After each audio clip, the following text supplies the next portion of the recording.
So I'm going to talk about atropine in pediatric unilateral cataract patients, study on axial length and myopia progression. So the whole idea of this study came from seeking a simple solution to a complex mathematical problem. We all do unilateral cataract surgery in pediatric age groups, and we often ask, should we account for the myopia progression, should we match it to emetropia, or should we do something which is matching the other eye? So I decided to be a little more bold and use what we do in a non-pediatric cataract case to a pediatric cataract case, and I started correcting them to emetropia or the other eye refraction. So this is an 18-month follow-up of using atropine drops for presumably controlling the myopic progression or myopic shift which happens after pediatric cataract surgery. So the problem is the same. The solution that we have right now is limited options for post-surgical myopia correction. What we generally do is we make them hyperopic and then assume what's going to happen in the future. So potential solution here is the atropine eye drop, which is seen as a good promise in myopia management for non-operated pediatric cataract eyes.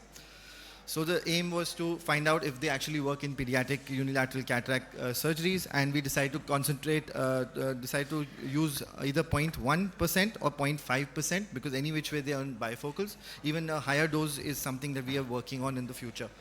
And we decided to measure the outcomes that come.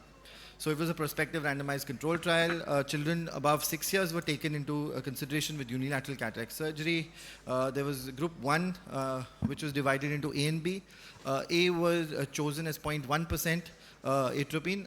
They were chosen on the fact that there was either hyperopia in the other eye, or there was no family history of myopia.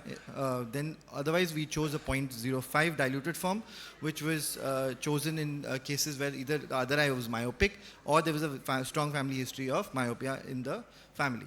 And we decided to measure the spherical equivalent, the axial length, ACD and BCV, and see what happens.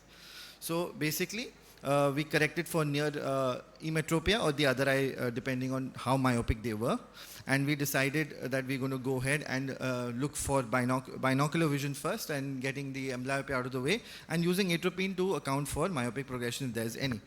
So we kept on checking it every 6 months. Earlier, first month, 3 months, 6 months, 12 and 18 months. And that's how we started tracking them.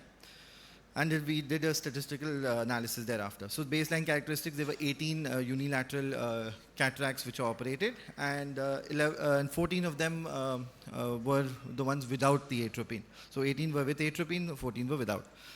So the myopic progression that we saw, the mean myopic progression 0.25 plus minus 0.1 over 12 months, and then it became 0.35 in these atropine group, whereas the placebo group, which were on lubricants, were much higher myopic progression.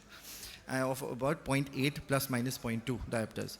And this we saw that actually this atropine was actually working, and we came up to a better conclusion at 18 months that yes, there was a statistical difference between the control as well as the atropine group. And we also found that our choice of choosing a 0.5 or 0.1 did equally well. That could be coincidental, or it could be just experience talking. And that actually worked well even in those cases where we expected a higher myopic progression. And the comparison between both of them were good. ACD changes, there was not much fluctuation there in both the groups, and that was consistent. Axial length changes, yes, we saw more axial length progression in the placebo group as compared to the atropine treated group. And visual acuity changes, there was pretty much both of them were equal thereafter. So it's a very safe and tolerable method, and it's already been used very rampantly. So why not use it in these situations where you can actually make a larger impact? And the discussion basically, till now we were thinking atropine works with accommodation, so clearly that's not true. And clinical practice can easily accommodate atropine, which is available commercially in most cases. And even 1% atropine in the future in cases of absolute non-refractory can be used because they're already wearing bifocals. So yes, this is how it is. And that was